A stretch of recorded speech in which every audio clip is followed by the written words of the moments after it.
Muchas gracias, Janina. Bienvenidos, amigos de la prensa, a este día posterior a la jornada comicial, en donde nos encuentran con una buena dosis de cansancio acumulado. Algunos de nosotros no han dormido mucho en las últimas 48 horas, pero tremendamente satisfechos por haberle cumplido al país de manera muy exitosa, por una jornada comicial lograda en donde logramos mantener nuestros estándares de excelencia y donde la ciudadanía costarricense protagonizó una admirable jornada democrática, y eso son buenas noticias para la democracia y nos permite ratificar el orgullo de ser el organismo electoral de ese maravilloso pueblo costarricense. Ya tengo que informarles que hacia eso de la medianoche los magistrados y algunos otros funcionarios bajamos a ver el ingreso de las tulas, que a este momento han sido recibido el 67,51%, esto significa 4.398 tulas, faltando por ingresar 2.117, es decir, el 32,49%. Se trata de material que está totalmente asegurado. Hoy en la tarde estimamos que estén entrando ya las dos últimas provincias, que son Guanacaste y Limón, para tener la inmensa mayoría del material electoral y así arrancar sin ningún sobresalto el escrutinio que inicia el día de mañana.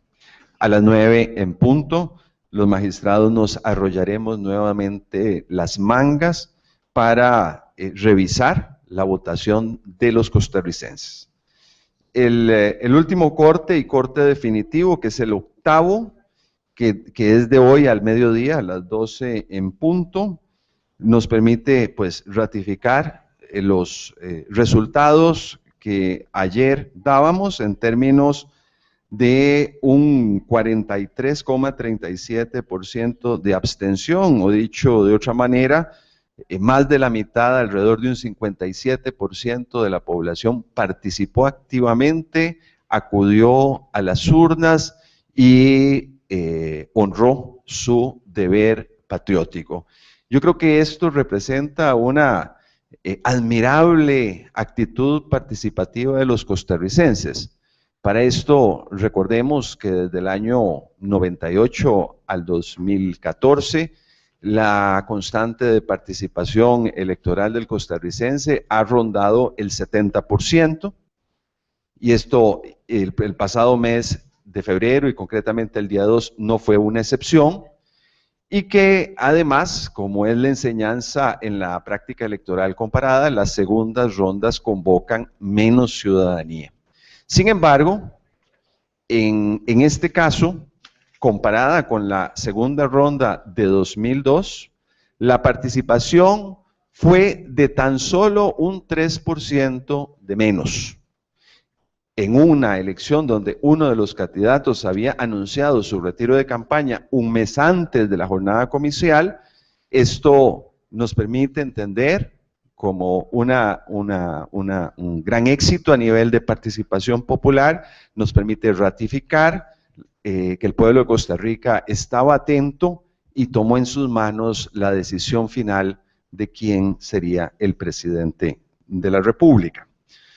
Permítame ahora recordar la mecánica del escrutinio. Habiendo una diferencia mucho mayor al 2% entre los dos candidatos, no se hará recuento general de todas las juntas receptoras de votos, sino únicamente aquellas que estén en alguna de las siguientes circunstancias. Primera, que no estuviesen al menos dos fuerzas políticas representadas más los auxiliares electorales. Si no tenemos ese mínimo de integración de juntas, ahí esas mesas sí las recontaremos uno a uno y revisaremos nuevamente la asignación de los sufragios. 2, si no se utilizó el padrón registro, ese sería otro supuesto de recuento parcial.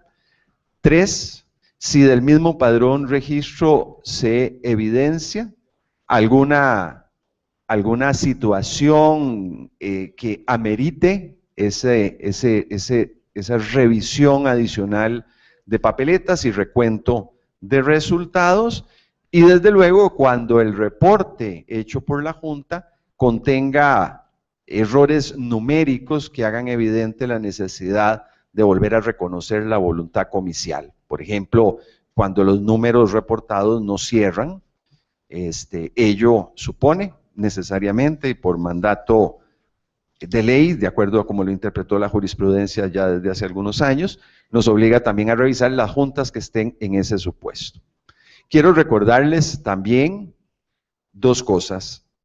Primero, que hoy les iba a comentar de una medida adicional que presentaban las papeletas, algo que sin duda pasó desapercibido para la inmensa mayoría de los votantes, como también de las fuerzas políticas, y es que en esta papeleta muestra había una tinta adicional, una impresión, se había pintado cerca de donde está la marca fucsia, un tipo de pintura que solo es apreciable con luz ultravioleta.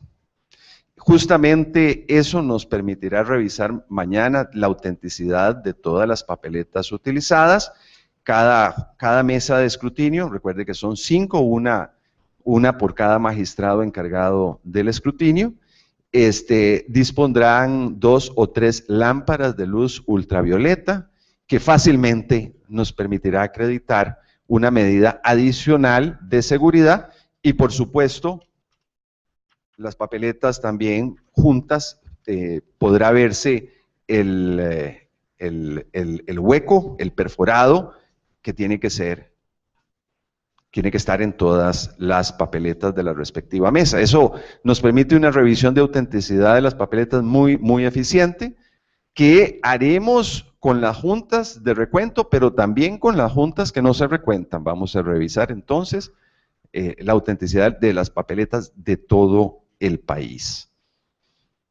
Pues bien, esos son los principales elementos que quería comentar con ustedes de este desenlace electoral. No sé si don Héctor quiere añadirnos algún detalle adicional. No, aparte de los datos que ya, de la información que ya acaba de brindar don Antonio. Muy buenas tardes, perdón, a todas y todos que nos acompañan el día de hoy. Debo decirles que ya están ingresando también los funcionarios nuestros que fueron a hacer su función en las juntas receptoras de votos en el extranjero. El día de mañana estarán entrando, mañana martes y el miércoles entrarían los últimos para completar ya las juntas receptoras de votos que vienen, o el material de las juntas receptoras de votos que se instalaron en el extranjero. También ya viene de camino el saco que se había enviado a la isla del Coco. Estimamos también que para miércoles o más tarde al jueves ya lo tengamos acá debidamente ingresado en la institución, y como decían, para hoy estará casi más del 90% de las tulas ya en custodio de este tribunal, muchísimo más, solo faltarán, como les digo, algunas del extranjero y estas del Coco, sobre todo aquellas que vienen por courier, que también pueden estar llegando a final de esta semana. Se me olvidaba recordar e insistir que el corte número 8, corte final del programa de transmisión de resultados que ya cerró desde las 12 del día, ese corte número 8 también ustedes lo tienen a disposición en la página web del Tribunal Supremo de Elecciones, si quieren además ver el detalle provincial de los resultados en favor del Partido de Acción Ciudadana, como también de Liberación Nacional, desagregado provincialmente, así como las cifras de votos nulos y en blanco. Gracias, don Antonio y don Héctor. Damos inicio a este periodo de preguntas.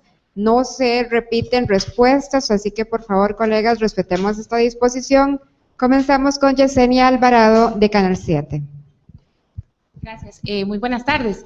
Don Luis Antonio, básicamente quería preguntarle si en este momento todavía no se conoce en qué porcentaje de todos los votos haya que hacer ese conteo parcial, ¿verdad? No sé si han tenido noticias de ese tipo de incidencias, y también eventualmente cuánto tiempo puede puede tardar el escrutinio de todas las papeletas. Muchas gracias. Muchísimas gracias, Yesenia, por estas importantes preguntas que me hace.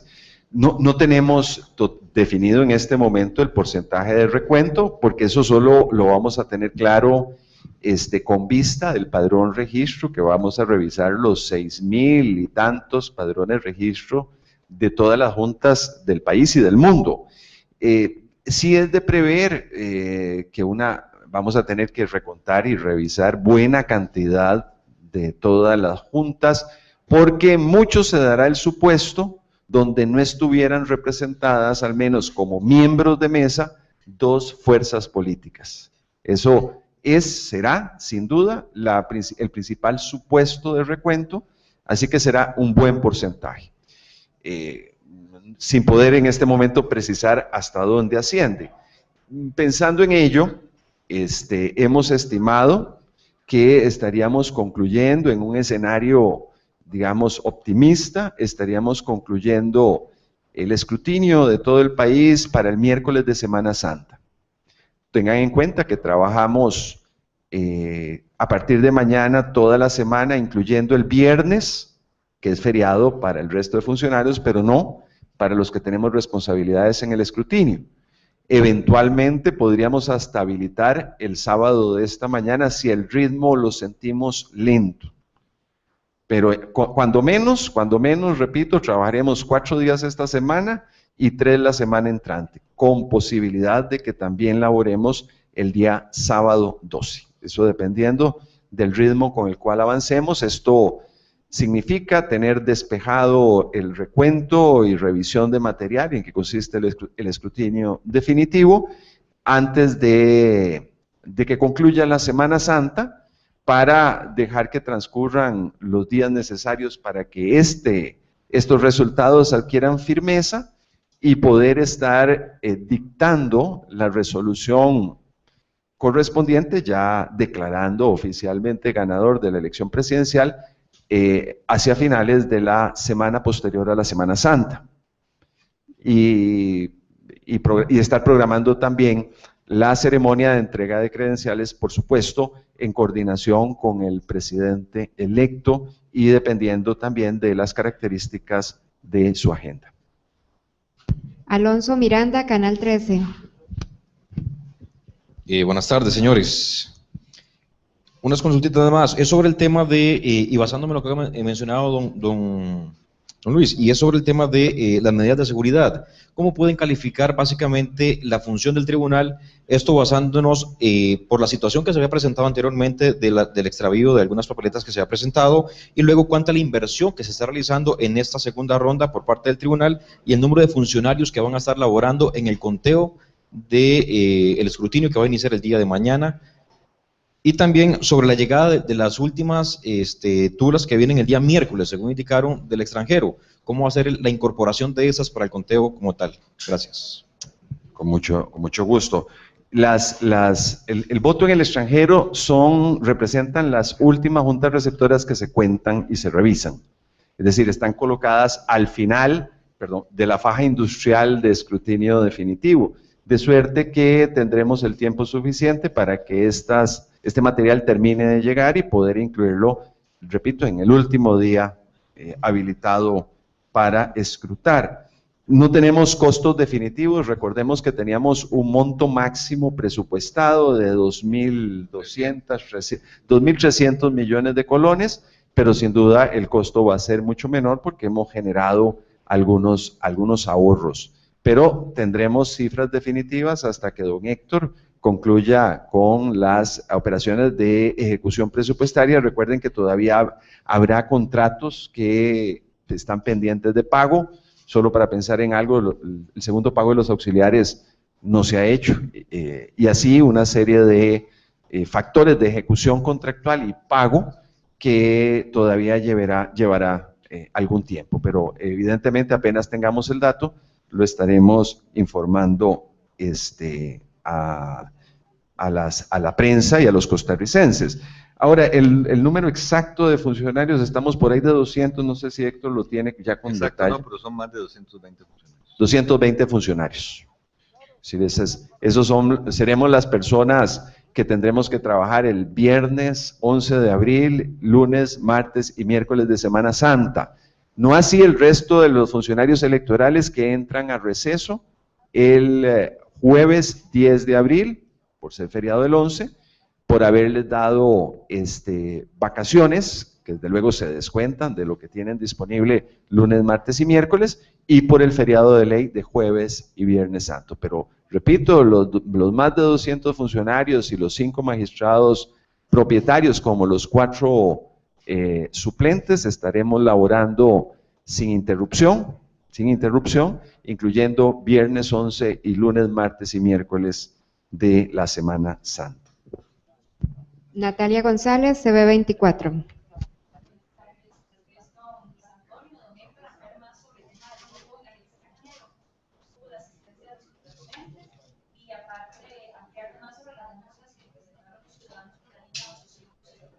Gracias. En el extranjero tuvimos, en consulados, tuvimos una abstención, tuvimos un total de votos recibidos según el último corte de 1942, lo que significa una mayor abstencionismo respecto de la primera ronda, que anduvo por ahí del 78% en primera ronda, y quedaría para la segunda ronda el 84,63%.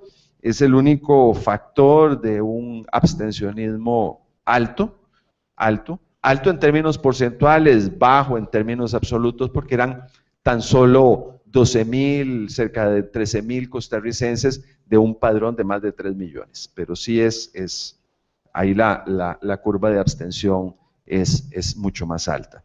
Y sobre 800 elector hablará don Héctor. Sí, gracias, Natalia. En cuanto a las denuncias del 800 elector, una vez que también cerramos el día de ayer, alrededor de un 10%, si lo comparamos con el total de llamadas e incidentes reportados a este número en febrero, lo de que recibimos entre sábado y domingo, representó apenas un 10% de lo recibido en el mes de febrero. La gran mayoría fueron las que comentamos ayer,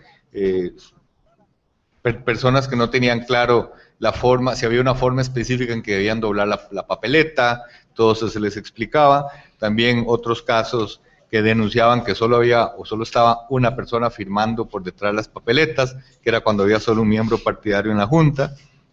Los otros casos fueron también por reclamando o denunciando propaganda ilegal, que en realidad eran casos de perifoneo o volanteo, o en los toldos de los partidos que habían algunos afiches, algunos consideraban esos afiches ofensivos, pero en realidad no se estaba transgrediendo ninguna normativa. Y por otro, el otro grupo importante de unas pocas, son como menos de 20, como 15 alrededor, denuncias de personas consultando cuánto era el tiempo que le tiene que dar el patrono para ir a votar. Todos estos casos, ninguno se evidenció alguna falta por parte de algún patrono que estuviera negando expresamente el derecho, sino básicamente aclarándoles cuánto es lo prudencial que podían darle para ir a votar, pero no tuvimos ningún incidente que pudiéramos decir que estuviéramos en presencia de algún tipo de falta o delito que investigar. Andrea Mora, El País CR. Buenas tardes. Mi pregunta, son 2. La primera, quisiera saber qué medidas piensa tomar el tribunal para reducir el nivel de abstencionismo, pensando también en las elecciones municipales venideras, que ya han tenido niveles de abstencionismo mucho más elevados que los presidenciales. Y quisiera saber cómo estuvo la prueba de voto digital que se realizó en varias mesas, como la de San Isidro de Heredia, por ejemplo. Muchas gracias, Andrea. Yo procederé a contestar la primera y le dejaré a don Héctor la segunda. El abstencionismo es un fenómeno complejo, no hay respuestas únicas, es decir, se trata de un fenómeno multicausal, y esto lo ha evidenciado justamente los estudios sistemáticos que ha hecho el Tribunal Supremo de Elecciones de la mano de la Universidad de Costa Rica y su Centro de Estudios Psicológicos, me parece, o sociales, perdón, en una seguidilla de análisis del fenómeno de la abstención, pues que obviamente nos empezó a preocupar a todos como país a partir de 1998, donde bajamos de una constante de participación del 80% entre la elección del 62 a la del 94, y tuvimos ese bajonazo del 10% para que, de modo que desde el año 98 hasta el 2014, la participación ronda en el 70%. Yo tengo la opinión de que eso es un nuevo paradigma, ya estamos hablando de muchos procesos electorales, estamos hablando de 2 décadas, donde el comportamiento del costarricense parece que estacionó en alrededor del 70%, es decir, de un abstencionismo que también está cercano para arriba o para abajo del 30%. La primera medida que hay que hacerle es darle continuidad a estos estudios, porque es importante precisar no solo quiénes son los abstencionistas, sino por qué no votan. Y la determinación científica de ese fenómeno nos puede alumbrar medidas mucho más eficaces para enfrentarlo. Pero el nivel de participación, de mayor o menor participación, no es algo que en Costa Rica esté ligado al organismo electoral. En otros países donde existen altas tasas de abstencionismo técnico, por ejemplo, en donde el ausentismo se explica por la lejanía de los centros de votación, por padrones electorales que excluyen a numerosos ciudadanos o incluyen a numerosos muertos, o, en fin, cualquier otra circunstancia, como lo era antes en Chile, donde el empadronamiento no era obligatorio, ni mucho menos automático. Factores como sí, de ellos hay que responsabilizar al organismo electoral. El abstencionismo en Costa Rica obedece más a motivaciones del orden político, ya sea de personas que son indiferentes frente al proceso electoral, u otros que están satisfechos con las cosas como están y dejan que sean otros los que elijan por ellos, o puede también responder a situaciones de descontento en donde el no asistir a las urnas se convierte en una manera de manifestar opinión política. Obviamente el rol del tribunal es saber escuchar a todos, inclusive a quienes con su silencio hablan. Y precisamente ahí está nuestro rol, entender quiénes no votan y segundo, tratar de entender y dar respuestas. Desde luego que la principal respuesta va también por un tema de educación cívica y educación para la democracia, en donde estamos trabajando muy activamente desde la fundación del Instituto de Formación y Estudios en Democracia, que entró a funcionar en el año 2010. Así que, dicho todo esto, debo de insistir que hemos tenido una muy significativa participación el día de ayer.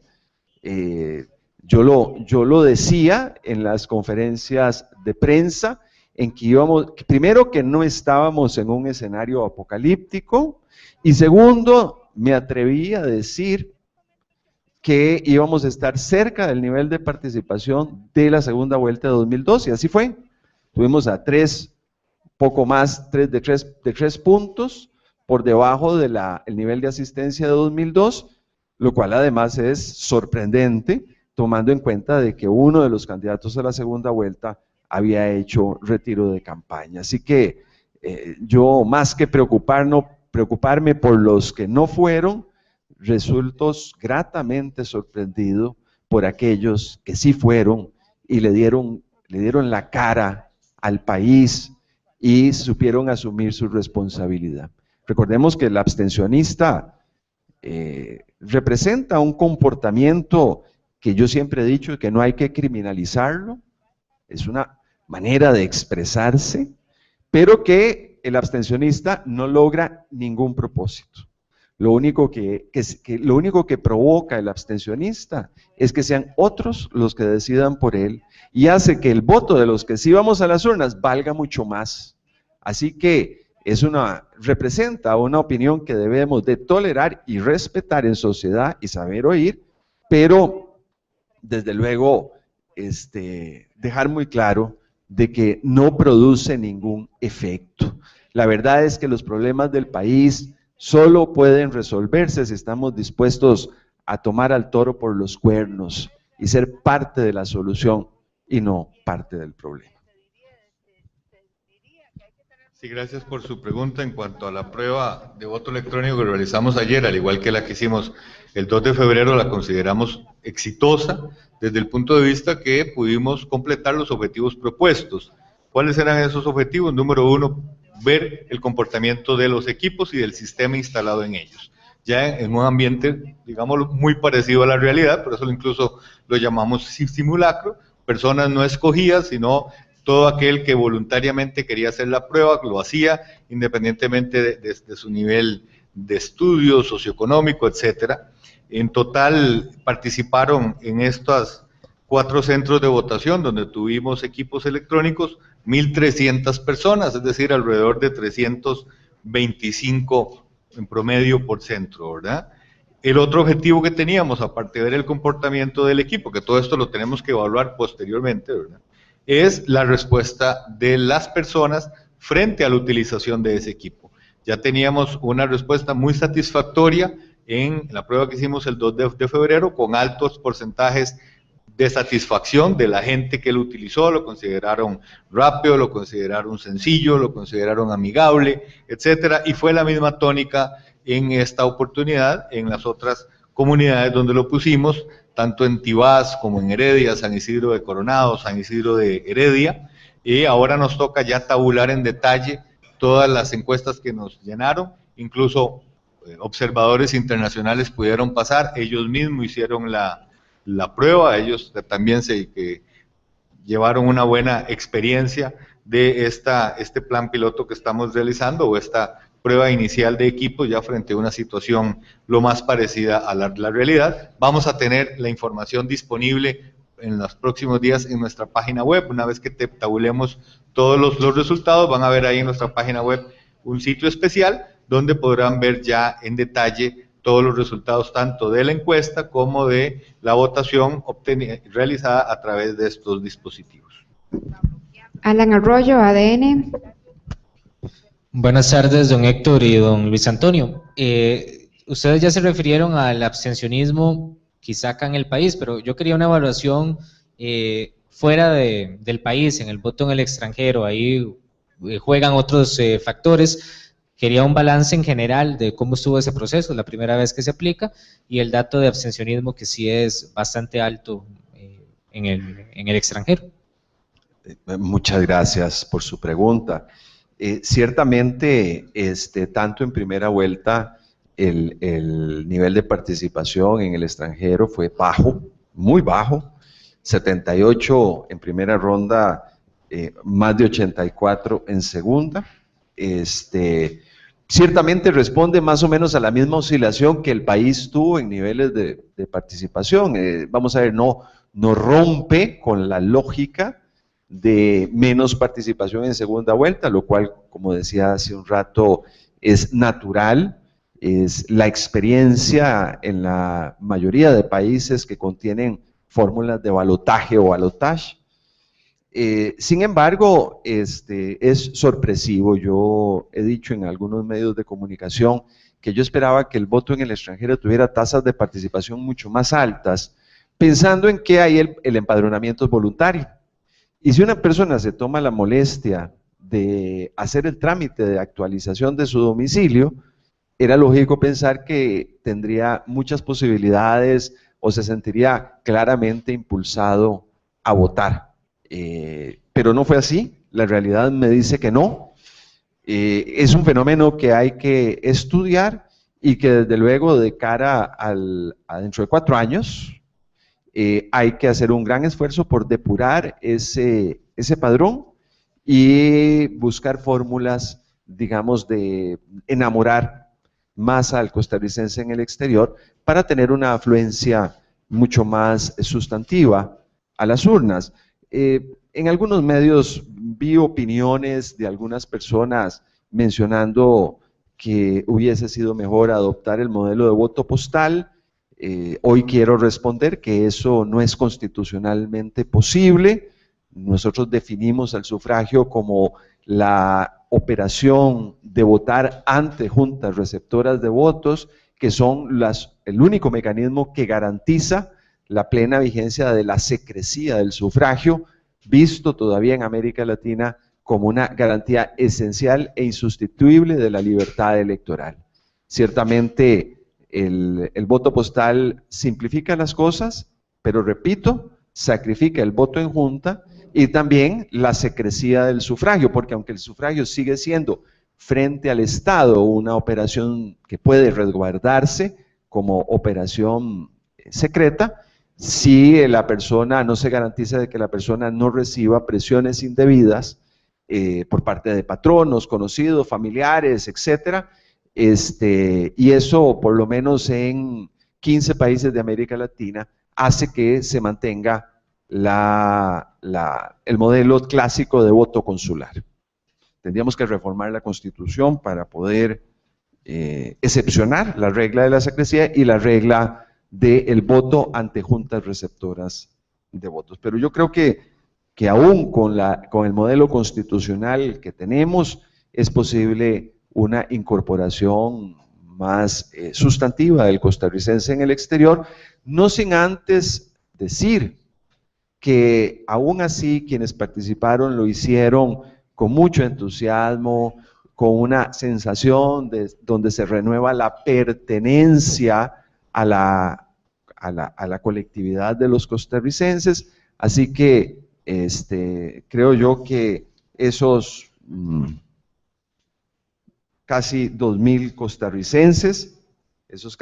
costarricenses, que nos acompañaron desde el extranjero, tienen además merecida esa oportunidad de poder incorporarse al proceso electoral, porque, como he dicho, repitiendo al expresidente Tabaré Vázquez, la patria peregrina no por peregrina es menos patria, y especialmente porque el bienestar de muchas familias depende de las remesas que vienen de afuera, y además se trata de gente, y todos los ticos tenemos un pariente en Los Ángeles o en Nueva York, Nueva Jersey.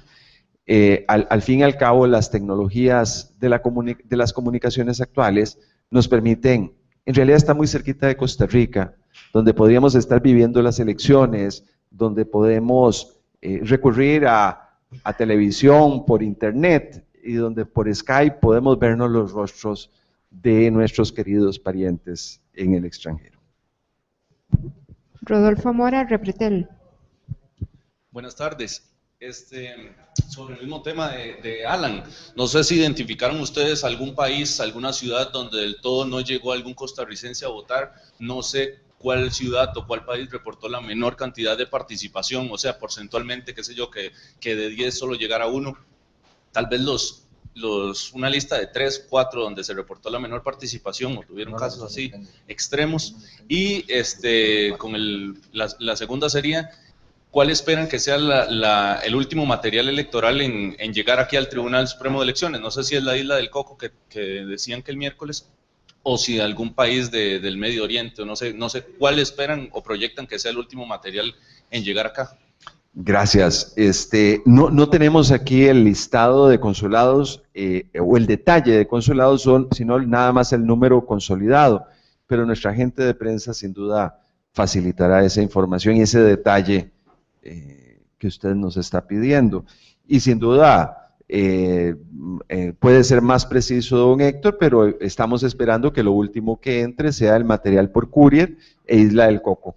Pero puede ser más preciso en la contestación, don Héctor, sobre ese aspecto. Sí, efectivamente, no tenemos todavía el detalle, pero sí habían juntas con muy pocos electores, ¿verdad? Recordemos que en Belice habían 3 electores. No tengo el detalle si en este momento si todos alguno votó o no, ninguno votó. Trinidad y Tobago, creo que eran 4 electores nada más, de ellos habían votado solamente 2 en febrero. Este es uno de los que viene por Courier la información. Todavía en transmisión de datos faltaban, en la mañana no he verificado en el último corte si ya están 9 consulados que estábamos esperando el mensaje de transmisión, pero le puedo con mucho gusto aportar el listado. Y en cuanto a la recepción de ese material, como le decía, los compañeros de Sudamérica estarán saliendo el día de mañana, sobre todo el de Chile, la que viene de Buenos Aires. El día de mañana también estarán saliendo los que vienen de Europa y Asia. Entonces, probablemente para mañana en la tarde o jueves, dependiendo de los horarios y horas de vuelo, estaríamos llegando con los materiales que traen nuestros funcionarios. Y los de Courier también probablemente para fines de semana, ¿verdad? O más tardar inicios de la otra, estarían llegando los últimos. Sí, ahí tenemos Singapur, Qatar, Australia lo trae un funcionario, pero sí, en Courier está Singapur, Qatar, Corea, etcétera, donde sí no mandamos funcionarios y son couriers que nos mandan los consulados hacia nosotros. Ernesto Herrera, Canal 9. Buenas tardes, don Luis, don Héctor. Profundizando un poco sobre el conteo manual que empieza a partir de mañana, y los observadores internacionales hoy hacían el llamado de la falta de miembros de mesa. Inclusive ayer que nosotros hicimos visitas sí notábamos de que era mucha la falta del miembro de mesa. ¿Qué tan importante es la participación de este miembro de mesa y qué tanto le afecta tal vez al proceso democrático desde el punto de vista del partido político de que no estén estas personas presentes? Nuestro modelo de junta receptora de votos es un modelo que responde a una lógica más del siglo XIX, en donde son los propios partidos quienes proponen a esas personas para que comanden la junta, bajo una lógica de control por oposición, ¿verdad? Es decir, funciona en la medida en que hay personas que provienen de partidos distintos y cada uno va a estar velando que el representante de su rival no haga nada indebido. Esto tiende a ser un modelo que tiende a abandonarse, inclusive ya abandonado en varios países de América Latina, en donde han dejado que sean ciudadanos reclutados y capacitados por el organismo electoral quienes integren la junta y dejar a los partidos en el rol de fiscalización. Sí, igual los partidos tienen la posibilidad de tener ojos en cada una de las juntas receptoras de votos en estos otros países que estoy mencionando, pero no como miembros de junta, no manipulando el material electoral. Desde el año 98 y 2002, los partidos empezaron a enfrentar fuertes dificultades para movilizar a su gente e integrar todas las juntas receptoras de votos. Recuerdo que por ello en las municipales de 2002 fue cuando estrenamos la figura del auxiliar electoral, pues teniendo además en cuenta de que las municipales concitan un menor entusiasmo que las elecciones nacionales. Pensamos que eran innecesarias para las presidenciales de 2006 y resultó que sí eran necesarios, porque pocos días antes de la elección de 2006 estábamos sintiendo la enorme dificultad de integrar juntas, y lo que también es delicado, dejar las juntas en manos de una sola fuerza política, porque eso también supone un desmejoramiento del blindaje de la junta receptora de votos. Y bueno, ese proceso no cambió, y esto significa que hoy por hoy la inmensa mayoría de los partidos, inclusive prácticamente todos, con una excepción, en los últimos procesos electorales, no han colocado gente en las 6,000 y pico de juntas receptoras de votos. De ahí que los auxiliares electorales se están convirtiendo en algo absolutamente imprescindible para nuestros procesos electorales, Yo he dicho que inclusive que yo puedo dormir en los días antes de las elecciones porque tenemos auxiliares electorales. Y son los únicos que me permiten garantizarle al pueblo de Costa Rica que todas las juntas se abrirán, que funcionarán con absoluto respeto a la voluntad popular y que no la van a dejar tirada a la mitad, al mediodía. Pues bien, el asunto es más complejo aún en una segunda vuelta, donde solo sobreviven dos fuerzas políticas. Es decir, hicimos un llamado insistente a que todos los miembros de mesa que trabajaron el 2 de febrero concurrieran el 6 de abril, porque además es su obligación legal, además porque se exponen a multas, a sanciones, y creo que ese llamado fue atendido por muchos, no por todos. Yo en algún medio de comunicación dice que fue un fracaso el llamado que hicimos y que otras voces hicieron. Yo no creo que fuera así. Yo creo que fue un llamado que fue atendido por muchos. Pero aclaro, no por todos. Lo que nos permitió mantener la calma en la segunda votación es que teníamos dos auxiliares electorales por junta receptora de votos que siempre están ahí apoyando y vigilando a la junta. Pero si no viene ningún miembro partidario, asumen la condición de junta.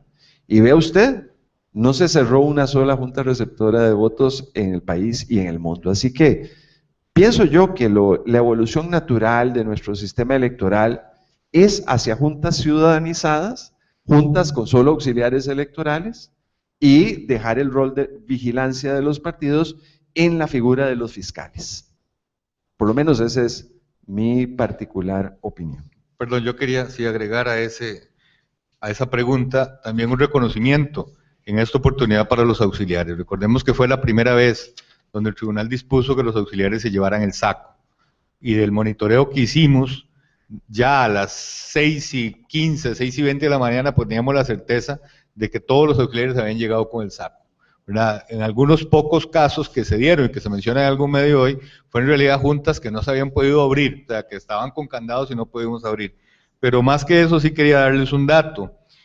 Tenemos una cifra también récord para nosotros de mesas transmitidas.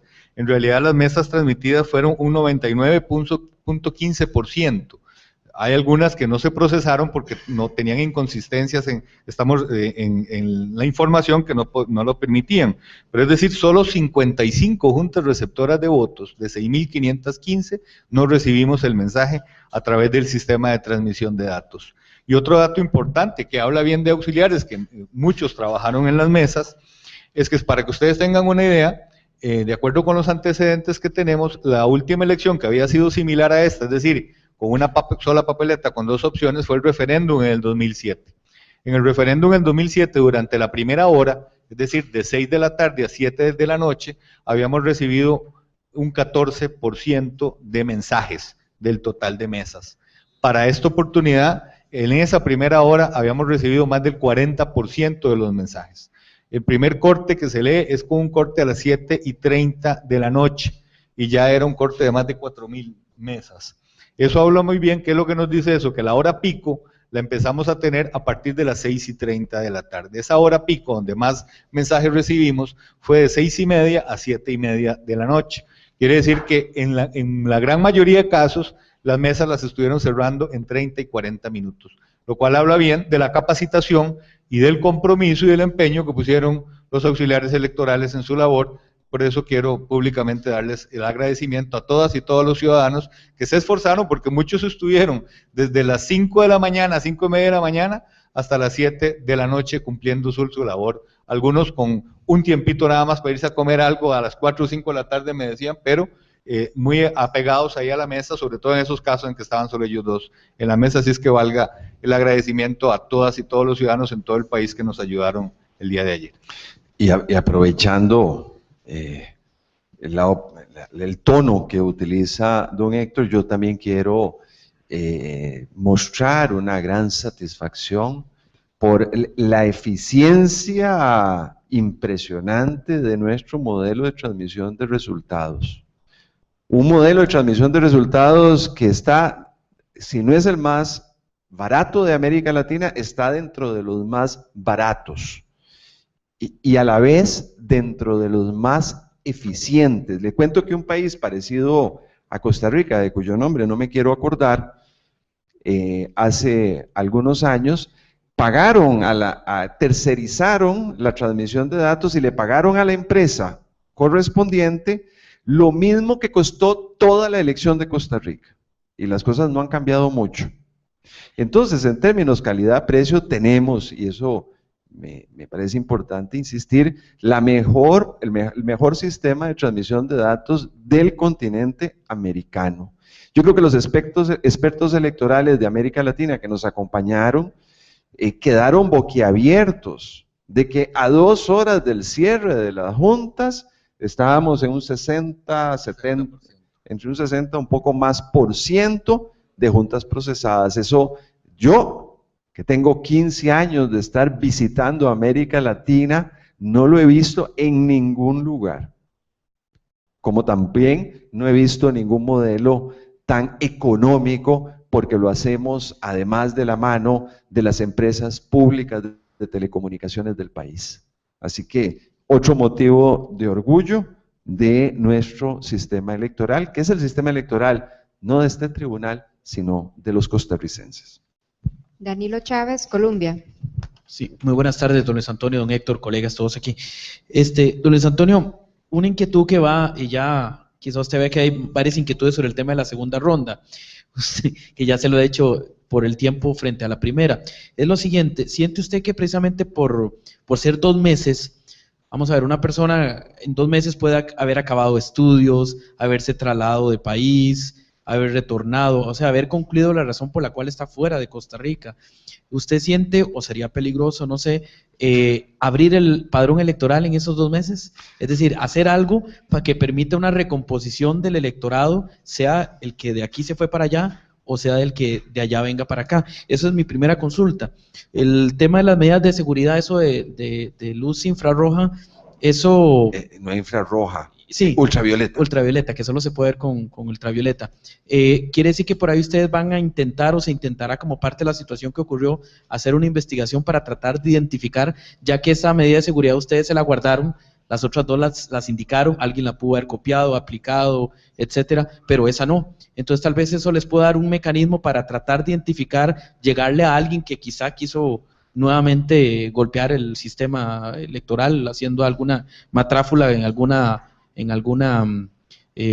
papeleta. Y lo otro es, si con dado el éxito que decían ustedes en el tema de los auxiliares, de que esta vez fueran los auxiliares del tribunal y no fueran los miembros de mesa los que tuvieran las tulas hasta el propio día de la votación, si los haría repetir esa medida en las futuras elecciones, sean las municipales o sean las nacionales del 2018. Gracias. Muchas gracias. Empezaré de atrás para adelante. En realidad, en situaciones ordinarias, usuales, nuestro código electoral manda a que la tula se la entreguemos al presidente de mesa. Eso repito, es un mandato legal, aunque el mismo código dice que en situaciones especiales el tribunal puede entregar directamente a la Junta, inclusive el propio de la elección, el material electoral. Esa norma fue la que invocamos, porque es el tribunal, a través de sus auxiliares, quien les hizo entrega a las juntas el día de la votación el material. Para dejar que esta situación sea de excepción y convertirla en regla, obviamente habría que hacer una reforma a la codificación electoral, que es un tema para evaluar después, y ciertamente no es, digamos, de los temas más apremiantes de ayornamiento electoral. Mire, abrir el padrón no se puede abrir frente a una segunda vuelta. Lo aclaró el tribunal en una resolución de 2001, que estableció, interpretando la norma constitucional, que la segunda ronda no es un nuevo proceso, sino que es una etapa eventual del mismo proceso electoral. Y por eso, por ejemplo, no hay convocatoria a una segunda ronda. Y por eso los miembros de la Junta Receptora de Votos se prorroga su mandato y su responsabilidad. Por eso, se dan las mismas características de la primera vuelta en la segunda, con la particularidad, desde luego, que solo 2 partidos figuran en papeleta. Pues bien, tratándose de una etapa eventual del mismo proceso, no se puede modificar el colegio electoral que hace la designación. Es decir, los mismos electores que fallidamente intentaron elegir presidente el 2 de febrero, y digo fallidamente porque ningún candidato superó el 40%, son exactamente los mismos seres humanos quienes tienen que decidir la segunda vuelta. Permitir que haya gente que entre al colegio electoral distorsiona el modelo. Es decir, es de la misma manera en que las personas el 2 de febrero emitieron una opinión colectiva, son esas y no otras las que tienen que resolver el empate técnico que se ha producido. Esa es la lectura que hizo, la interpretación que hizo el Tribunal de la Norma Constitucional y la razón por la cual no se abre el padrón en esta segunda vuelta. Y, perdón, su pregunta, la que estaba intermedia, que me relacionaba lo de la pintura que solo se ve cabalmente con luz ultravioleta y la pérdida de algunas papeletas y tal, no entendí la relación que está haciendo usted, Danilo. Por favor, explíqueme. Intentaré hacerlo. Don Luis Antonio, la pregunta es si con esa situación ustedes les permitirá algún elemento, una pista para investigar. Para ustedes tienen abierta. No, ninguna, porque esta pintura, al igual que la que se introdujo, la color fucsia y el perforado, es posterior al hecho de la sustracción de esas pocas papeletas. Entonces, no nos da pista. Lo que queríamos era asegurar, tomar una medida que fuera proporcional al riesgo que se abría y sobre todo llamar a la confianza de electores y de partidos políticos, para que el día de ayer todos fuéramos con confianza de que la voluntad popular se iba a respetar. Y teníamos las cartas abiertas, como en el póker, las cartas abiertas que compartimos, el perforado y las manchas fucsia, pero también teníamos ases debajo de la manga, en términos de una pintura que solo era apreciable con luz ultravioleta y algunas mesas que para efectos de control las manchas fucsia iban en otro lado. Y dejarnos eso y no revelarlo a la ciudadanía, sino hasta el día de hoy. Precisamente, repito, para crear confianza en los electores y desde luego en los partidos políticos que sobrevivieron a la segunda ronda. Don Luis Antonio, disculpe, tal vez, claro, usted dice que es constitucional el tema de la segunda ronda, pero imaginándome que un ciudadano podría presentar un recurso de amparo diciendo que le están impidiendo poder votar, ya dice que eso está en Constitución, pero pudiera decir, bueno, ¿por qué yo no puedo votar? Me están impidiendo.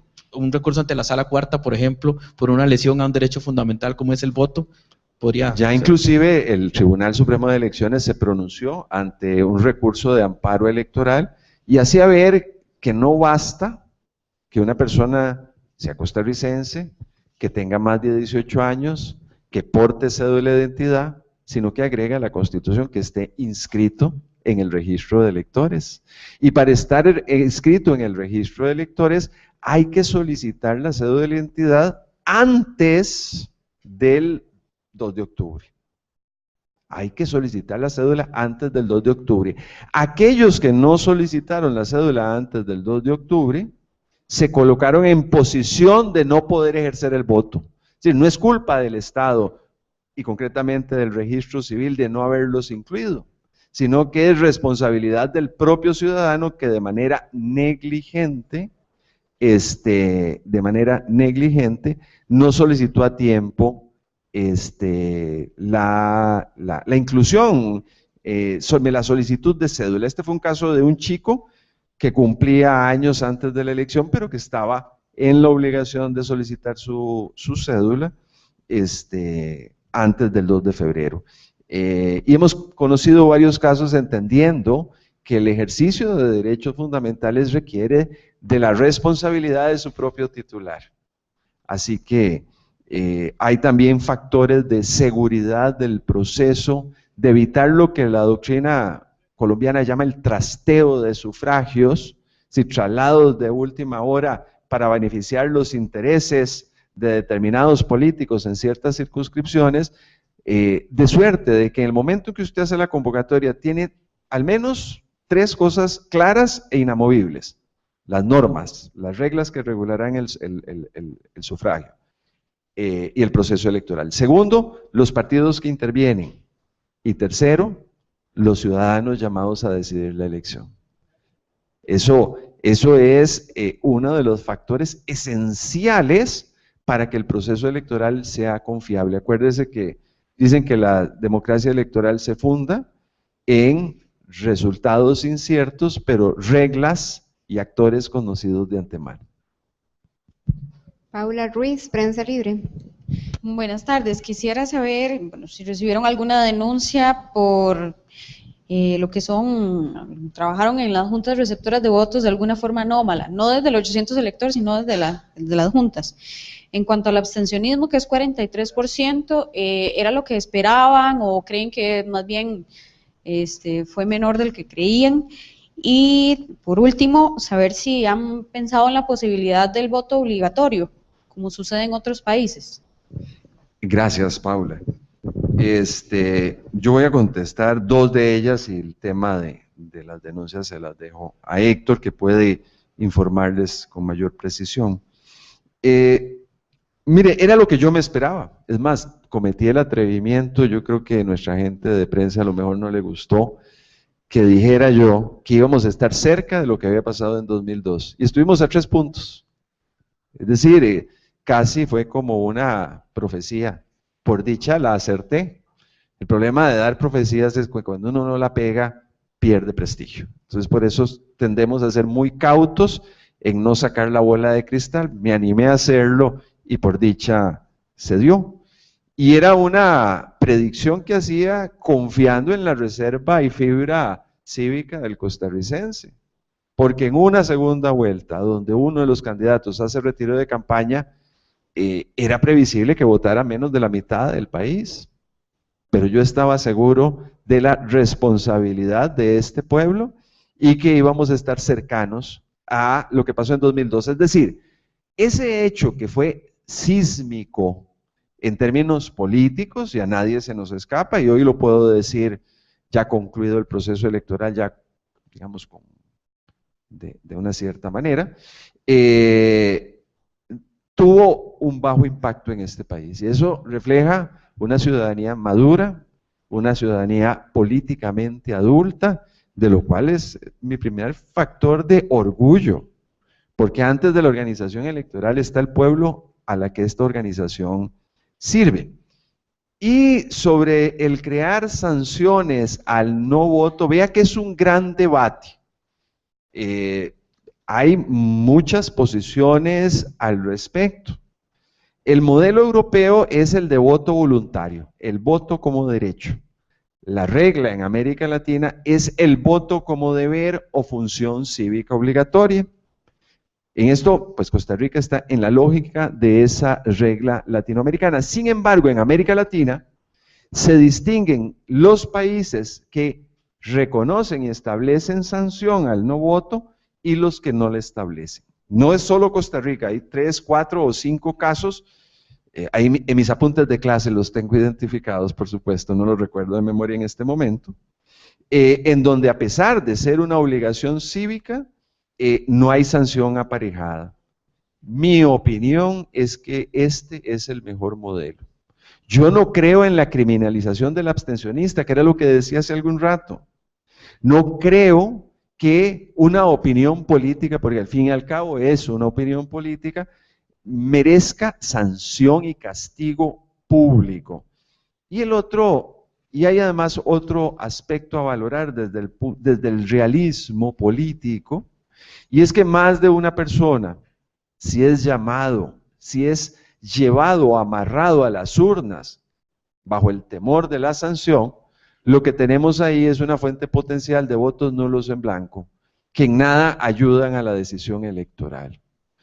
Así que yo no me movería de lo que ha sido la tradición nuestra desde el siglo anterior, Pero, insisto, esto es un tema, digamos, opinable. Como también ha generado ya mucha discusión de si debemos de achicar el plazo de los 2 meses. Mi opinión es que no, porque los que los están proponiendo ignoran que eso es imposible, imposible al menos sin pagar un alto precio. Y me explico. Una vez que se reciben los votos, y ustedes lo saben, mañana iniciamos un proceso de escrutinio. Un proceso de escrutinio que no dura menos de 1 o 2 semanas, donde después hay un plazo para formar nulidades, donde no se puede hacer declaración de resultados antes de resolver todas y cada una de las acciones de nulidad. Eso nos da no menos de 3 semanas para tener acabado el proceso de definición de primera vuelta. 3 semanas. En el mejor de los casos y con un trámite muy eficiente, y me dice Héctor si me equivoco, necesitamos no menos de 2 semanas para el proceso de impresión. ¿Cuánto llevamos ahí? Ahí llevamos 5 semanas. Y la distribución del material, que en el escenario más eficiente necesitamos 2 semanas más. Ya nos fuimos por 7 semanas. Ahora, si es que los costarricenses quieren sacrificar el escrutinio que hacemos aquí de primera vuelta, pero vamos, si vamos a achicar la segunda vuelta, tenemos que asumir que no podemos hacer escrutinio, simple y sencillamente porque el tiempo no da. Lo podemos hacer al estilo El Salvador y de otros países, que es hacer una sumatoria de los mensajes de transmisión o de las actas de resultado. Eso nos permitiría en un par de días ya tener por definido el resultado electoral y poder acelerar el proceso. Pero yo no creo que los partidos políticos en este país vayan a asumir lo que significa suprimir el escrutinio definitivo en primera vuelta. Y tienen razón, por Dios, es una garantía para las propias agrupaciones políticas que determinan su participación confiada en el proceso electoral. Con un resultado como el que tuvimos, posiblemente el escrutinio pase desapercibido, pero recordemos que ante resultados estrechos, el escrutinio tiene un rol fundamental. O supongan ustedes que el partido con más votos esté a 39,5% de votos válidos, de suerte de que unos cuantos votos determinan el supuesto de ir a segunda ronda. En fin, dar el paso hacia una reducción de plazo de la segunda vuelta tiene un altísimo precio político que pagar, y sería importante que quienes impulsan esta idea manifiesten estar de acuerdo en pagarlo. ¿Verdad? Y faltaba un asunto que lo iba a contestar don Héctor. Gracias, Paula. Sí, en cuanto a las denuncias, como mencioné hace un ratito, no tengo reportado, ¿verdad? No solo hablo aquí de 800 electores, sino los mismos delegados, un incidente que nos obligue o que nos vislumbremos que tengamos que hacer ya un procedimiento sancionatorio por algún hecho grave. No lo tengo reportado a esta hora, ¿verdad? Por lo menos del 800 no surgió nada, una denuncia ya de un ilícito, por ejemplo, o una falta concreta que investigar, sino situaciones que se pudieron aclarar o que se pudieron informar durante el transcurso de la jornada. Jacqueline Solano, Diario Extra. Buenas tardes. Don Luis Antonio, quería tener su opinión de lo siguiente. Un politólogo señalaba que la filtración de las papeletas indudablemente afecta la credibilidad del tribunal y mencionaba como ejemplo el que ustedes la primera reacción que tuvieron fue indicar que las papeletas eran fotocopia o un escaneo y después de decirse de que eran papeletas originales. En el marco ya de un análisis, ¿qué cree usted en todo el proceso que fueron los errores del tribunal? Si usted cree que hubo errores y qué podría enmendar el tribunal de cara a otro proceso electoral. Y la segunda pregunta, algunos partidos políticos, sobre todo los emergentes, están promoviendo una reforma al código para que no sea un requisito ganar un diputado para acceder a financiamiento. ¿Usted considera que eso es prudente? Muchas gracias por las preguntas que me hace. el tema de reformar la Constitución para eliminar los umbrales de acceso a financiamiento, pues es algo que hay que discutir en una perspectiva política y desde luego asumiendo los costes políticos que esas reformas demanden. Claro que hay que hacerlo por reforma constitucional, porque el umbral del 4% de votación mínima o elegir un diputado como condición para ser beneficiario de la contribución pública está establecido en la Constitución.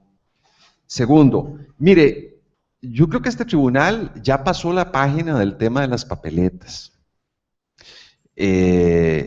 Creo que hemos dado explicaciones suficientes sobre ese hecho y yo creo que lo dijimos desde un primer momento, es una situación lamentable que hubiéramos preferido que no se presente, pero nunca puso en peligro la recta expresión de la voluntad popular.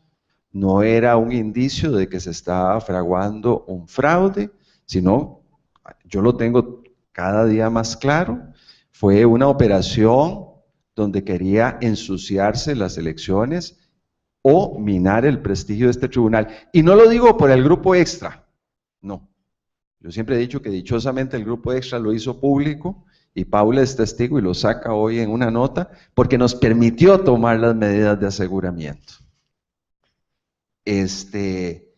Pero creo que se actuó con mucha responsabilidad. Por cierto, nosotros nunca afirmamos que fueran una reproducción. Dijimos que como no teníamos en la mano los documentos, tendríamos que determinar si eran reproducciones o en su lugar papeletas originales.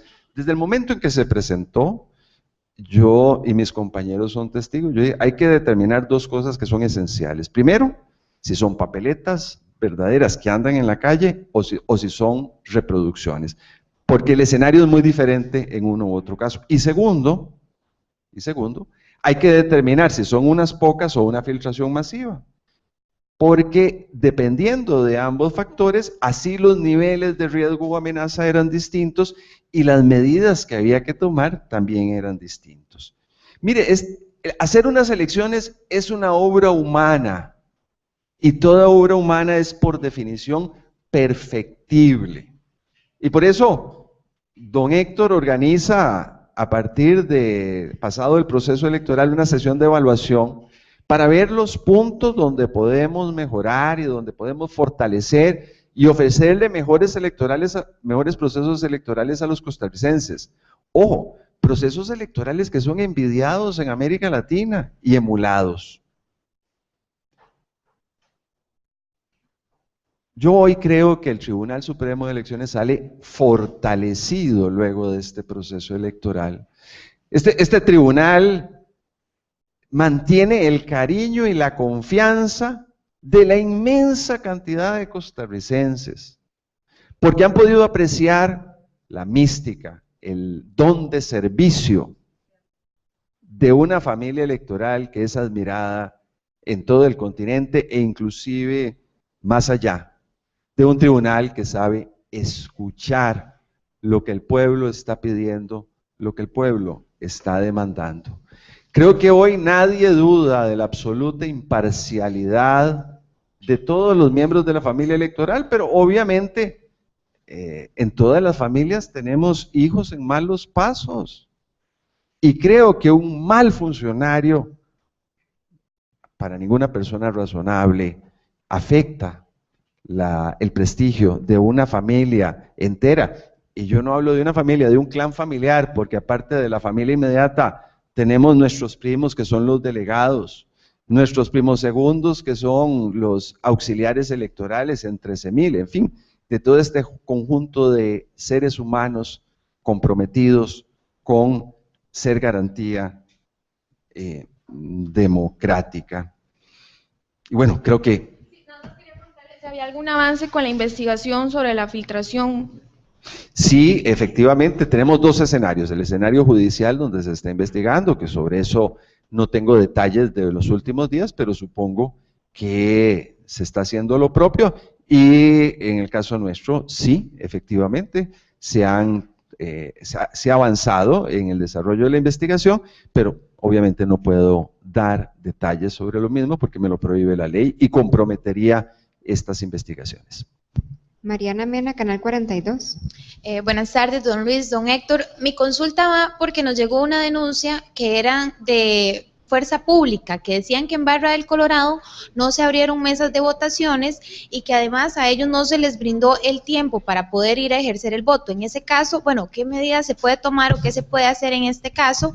Y lo segundo, don Luis, yo sé que ya usted habló sobre la medida de seguridad, ¿verdad?, que hasta hoy se dio a conocer, pero tal vez si nos puede comentar a nosotros un poquito en qué consistía esa medida de seguridad. Gracias. Gracias, sí, pasaré a hablar sobre la medida de seguridad nuevamente. Ni una sola mesa del país no se abrió, eso se lo digo con toda certeza. Ahora, el tema de los policías, vamos a ver si don Héctor tiene algún reporte en particular. Insisto, las medidas visibles que incluimos era este perforado en el centro de la papeleta. Recuerden que yo nunca les dije a dónde iba el perforado, y fue a propósito, eso lo dije hasta el día miércoles, hasta el viernes, pero empezó a salir la publicidad el jueves. Y eso tenía una intención. Es más, algunos medios inventaron que estaba en una esquina. No, no estaba en una esquina, desde el principio estaba en el centro, pero era importante ir dosificando la información que se daba. Entonces, eso también formó parte de la estrategia.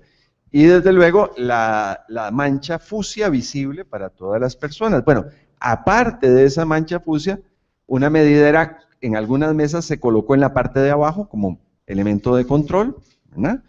Pero además, a un lado hay otra mancha, pero para poder apreciarla se requiere luz ultravioleta.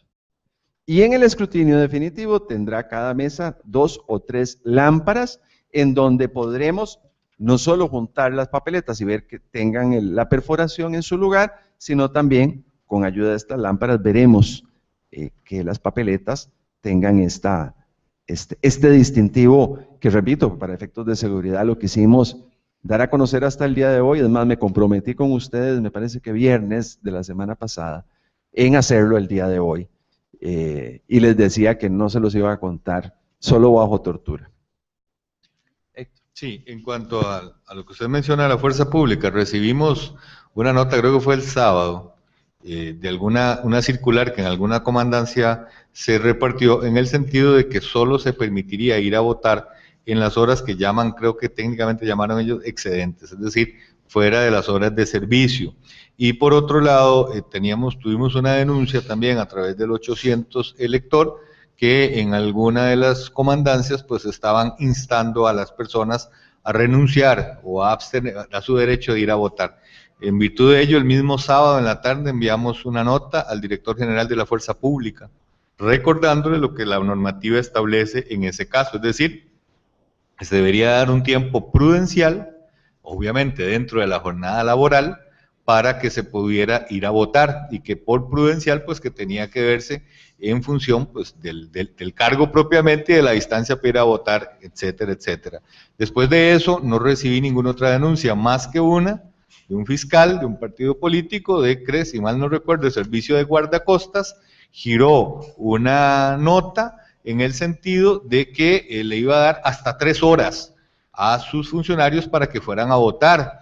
Entonces nosotros le contestamos la denuncia a través de 800 electores indicándole que en principio nos parecía, y así hicimos una comunicación, de que 3 horas se ajusta a un plazo razonable y prudencial para ir a votar. Ya tendría que establecerse un caso concreto para decir por qué en 3 horas no puede ser, pero estábamos ante una circular general, ¿verdad? Era una circular y que nos parecía que hasta 3 horas era un plazo más que razonable y prudencial para permitir a una persona ir a votar. Esa fue la respuesta que le dimos al denunciante, salvo que aportara un caso o un hecho ya concreto, por lo cual esos 3 horas no iban a ser razonables. Tampoco recibimos ninguna respuesta durante la jornada de algún oficial diciendo pues que no se le había permitido. Eso fue, como le digo, básicamente el día sábado.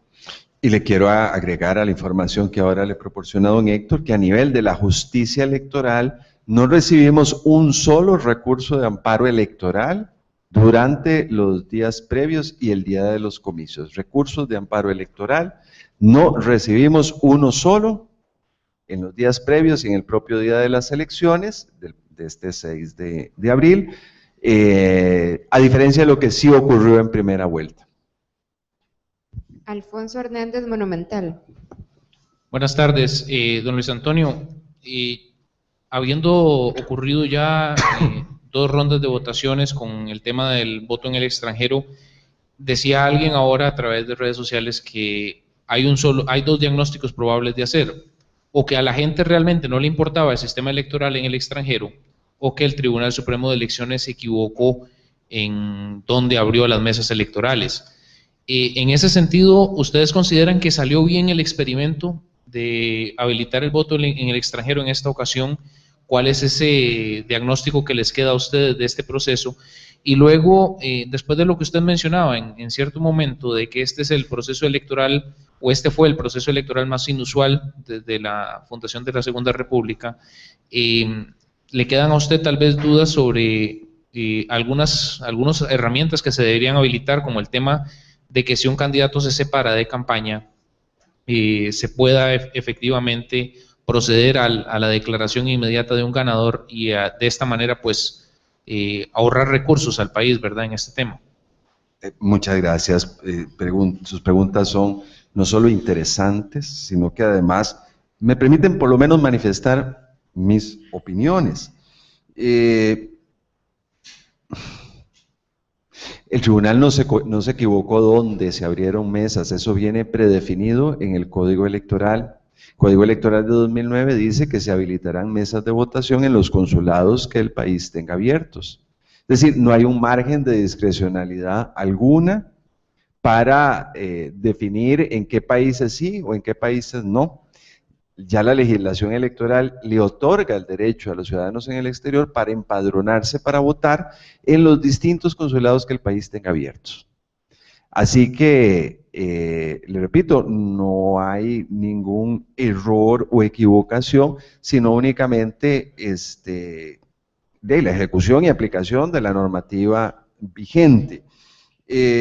Sigue siendo, repito, para mí un misterio de por qué personas se empadronaron y sin embargo en un número que superó el 70%, inclusive en primera vuelta, al final no fueron a las urnas. Hay un tema para investigar y yo creo que en lugar de estar haciendo tanta conjetura, por lo menos de parte nuestra me refiero, debemos de estudiarlo y empezar a hacer un diagnóstico de qué pasó y por dónde podemos trabajar para mejorar la presentación a las urnas. Pero ojo, el voto en el extranjero llegó y ya no se puede revertir. Cuando usted toma medidas progresivas en materia de reconocimiento de derechos humanos, ya no hay vuelta atrás. De suerte tal de que de aquí en adelante, para atrás, ni para tomar impulso. Es decir, tenemos que estar pensando en mejorar, pero el retroceder y cerrar esta opción de inclusión política, ya eso no es alternativa para este país. Ese es el problema de dar pasos de inclusión, de que una vez que se los da, no hay vuelta atrás, sino nada más camino hacia adelante. También dentro de algunos que además de estar sugiriendo recortar los 2 meses, algunos están planteando reformar la Constitución para que se pueda renunciar. Mire, yo estoy en desacuerdo. No sé, al final, si el tribunal como grupo esté de acuerdo conmigo o con los proponentes. Sencillamente porque en una Costa Rica que parece haber abandonado para siempre el bipartidismo y que parece que se incluye ahora dentro de los sistemas de partidos multipartidistas, y hablando con mi amigo Hugo Picado, ya no solo sobre el multipartidismo moderado, sino más allá aún, usted puede tener escenarios electorales donde los 2 más votados tengan el 10% de los votos. Y si usted permite las renuncias, admite la posibilidad de que un señor se convierta en el primer mandatario de la nación con un 10% de los votos.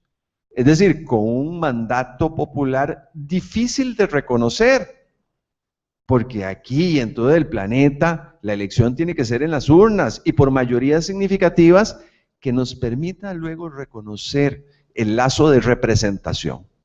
Es decir, Aquí no estamos hablando de pesos más, pesos menos, estamos hablando de cosas importantes, de la capacidad que tenga un señor de presentarse ante la colectividad como su primer mandatario en representación de la nación. Así que, perdone que sea tan vehemente, pero es que además contesto con la vehemencia con la que doy clases en la Universidad de Costa Rica desde hace casi 30 años, en tratar de explicar de que lo electoral no es un mísero detalle técnico. Lo electoral, de alguna manera, condiciona la eficacia y vigencia del Estado constitucional y democrático de derecho.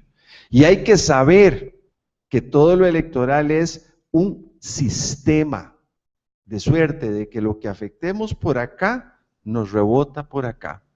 Decía mi buen amigo Daniel Sobato que muchas veces las reformas electorales se hacen con las mejores intenciones del mundo, pero no se toman en efecto no se toman en consideración los efectos colaterales o no deseados de una reforma, en donde muchas veces el remedio, la medicina, resulta peor que la enfermedad y termina matando al paciente.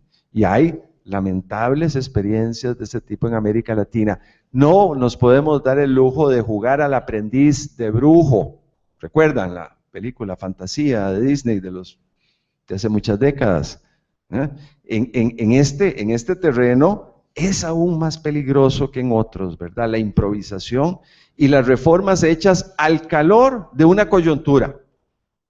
Nunca se puede reformar la Constitución con la pasión del momento, sino con la perspectiva de que estamos introduciendo cambios profundos que pueden tener impactos políticos muy negativos y no solo positivos.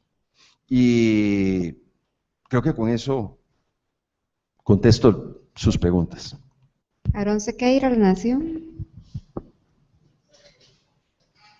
Buenas tardes. Don Luis, para terminar un proceso inusual, una votación inusual del candidato ganador, pero quería retomar un poquito la percepción suya sobre el proceso y sobre los momentos de mayor tensión que tuvo que vivir el Tribunal Supremo. ¿Cuáles fueron? ¿Cómo se afrontaron estratégicamente desde el tribunal y si eso los obligó? En particular, dos momentos, el tema del retiro de campaña de un candidato y el tema de las papeletas. Y yo le agregaría un tercero, de la infamia del iReport de CNN. Claro, pero ese fue anterior al 2, digamos. Claro, pero se estaba cuestionando injustificadamente la honorabilidad de la cabeza del Tribunal Supremo de Elecciones antes de la primera vuelta. Es decir... Claro, y de 4 periodistas de La Nación también, incluyendo... ¿Cómo no? ¿Cómo no? ¿Cómo no? Mire, como nunca fue un proceso electoral donde la eficacia de la comunicación fue esencial para mantener las cosas en su lugar. Circunstancias como la que usted menciona, la del retiro de campaña de un candidato que aún así no podía significar renuncia por los factores constitucionales que ya hemos comentado, requerían de una presencia vigorosa de este tribunal para que el asunto no se nos fuera de las manos. Yo creo que además los partidos políticos y los políticos en general reaccionaron con mucha madurez, y el costarricense pudo mantener la serenidad y culminar el proceso electoral con una participación muy parecida al del 2002, a pesar de ese tsunami político. Y evidentemente aquellos intentos para afectar inmerecidamente la honorabilidad del tribunal también fueron momentos delicados que tuvieron que ser manejados con inteligencia y confiando además en que el costarricense no se dejara embaucar. Pero desde luego una planeación y ejecución de una política comunicacional institucional era fundamental. Vamos, visto a la distancia, yo no hubiera hecho, ya con el hecho concluido, no todo lo que hicimos lo hubiera hecho hoy, pero sí la inmensa mayoría. Es decir, yo quiero reconocer a mi gente en materia de comunicación, por haber asesorado con un nivel impresionante de profesionalismo, por haber leído los tiempos y por haber puesto más que un grano de arena en mantener el proceso electoral en las sendas de la tranquilidad, del manejo correcto y preservando sobre todo la confianza ciudadana. Mucho hay que evaluar. Es decir, es tan inusual lo que pasó en este medio año que nos deberemos un ratito en evaluar y en poder derivar lecciones aprendidas para ofrecerle al costarricense un tribunal cada día más sólido, más confiable y merecedor del cariño y el reconocimiento de la inmensa mayoría de los costarricenses. Carla Barquero, CR Hoy. Buenas tardes. Bueno, para nadie es un secreto que estas elecciones las redes sociales tomaron un auge muy importante, ¿verdad? Se pensará para futuras elecciones, no sé, como hacer una legislación más robusta, ¿tienen planteado alguna actualización, por decir algo, verdad, sobre este tema? Yo creo que vamos a ver, redes sociales también es algo que llegó para quedarse. Y redes sociales e Internet en general ha tenido y tiene una importancia creciente en los procesos electorales. No solo en Costa Rica, que nos lo diga Obama, por ejemplo, en donde el componente redes fue esencial en su elección. Y esto hace que además nos tengamos que replantear siempre cuál debe de ser el rol de redes, cómo lo tenemos que aprovechar nosotros como administración electoral. Vea que el Tribunal Supremo de Elecciones fue el primero, si no me equivoco, el primero o de los primeros en América Latina en tener perfiles en Facebook, YouTube y Facebook, donde lo estamos utilizando ahora con mucho vigor como herramienta comunicacional. Pero las estrategias en redes hay que replanteárselas año a año, porque es un terreno móvil y sabemos que además emergen nuevas herramientas que hay que saber si se aprovechan o no, etcétera. Y también, desde luego, ver que los propios partidos políticos utilizan hoy mucho más las redes como mecanismos de acción política. Yo creo que no hay que ir en una línea represora, es decir, Internet y redes se resisten al control, a los controles del Estado. Por eso son particularmente valiosas en contextos autoritarios y tan amenazantes para gobiernos autoritarios. Así que yo creo que la línea no debe de ser una línea represiva, esa no debe de ser la filosofía de regulación de redes, al contrario, debe de ser de ampliar las posibilidades de comunicación. Vean ustedes que en redes circuló muchas de estas infamias a las cuales yo me estoy refiriendo, y nuestra estrategia no fue tratar de acallar, sino en todos los sitios donde se estaba produciendo, llevar nuestra versión y que pudieran contar con información veraz y información constatable. Y es impresionante cómo la gente aún en redes está dispuesta a escuchar y está dispuesta a ser convencida si uno lleva la razón. Es decir, los seres humanos que están detrás de las redes son gente razonable, gente con el cual el diálogo es posible. Vamos, hay algunas personas talibanes o talibanas que obviamente nunca van a ser convencidas, pero la inmensa mayoría de las personas reaccionan muy positivamente viendo a la institución arrollándose las mangas y comunicándose también en ese medio, por esas vías. Especialmente gente joven como mis hijas que socializan a través de redes sociales de manera preferente. Es decir, el solo hecho de que un tribunal, que en otros lugares tiene una posición acartonada, distante, ceremonial, tenga la flexibilidad para poder hablar en los términos, con el lenguaje y por las vías que utilizan los jóvenes, ya es un mensaje políticamente valioso. Y además saber escuchar, porque esos son también costarricenses a los que hay que saber escuchar y a los que hay que tratar de proporcionarles la información. Nuestra gran lección es que no hay que refugiarse en una coraza, sino que hay que tratar en los mismos sitios donde se están diciendo cosas incorrectas, en llevar información, llevar el punto de vista institucional y ser además consecuente con los postulados de transparencia, porque eso es transparencia y eso es rendición de cuentas. Cerramos este bloque de preguntas con Aarón Sequeira de La Nación. Don Luis, es una cosa muy puntual. Con los resultados que ya se recibieron por vía electrónica y que ya tienen un corte a las 12 del día,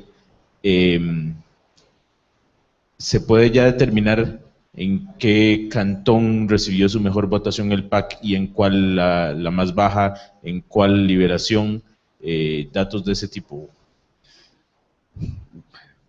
Me voy a permitir que sea Héctor el que lo diga, es decir, la información bruta sí la tenemos, claro, no sé si está ya sistematizada a nivel cantonal y tal, pero le dejo a don Héctor para que le conteste. Voy a confirmarlo, pero si está en el visualizador de resultados que está ya en nuestra página web, usted puede hacer la consulta por provincia y por cantón. No tenemos sistematizado ya como esa estadística, el de más votación es este, el de menos, pero hay que sacarla, pero la información sí está ahí dura, digámoslo así, con solo que en el visualizador marque un cantón, pues ahí se puede establecer cuál es la votación por el cantón, habrá que hacer nada más el análisis. No hay más consultas, don Antonio, don Héctor, muchas gracias y gracias a todos. Muchas gracias. Y a mí me impresiona además, yo pensaba que esta conferencia de prensa iba a ser con muy escasa participación de los periodistas, pero al contrario, hay una gran atención a estas fases o ajustes finales del proceso.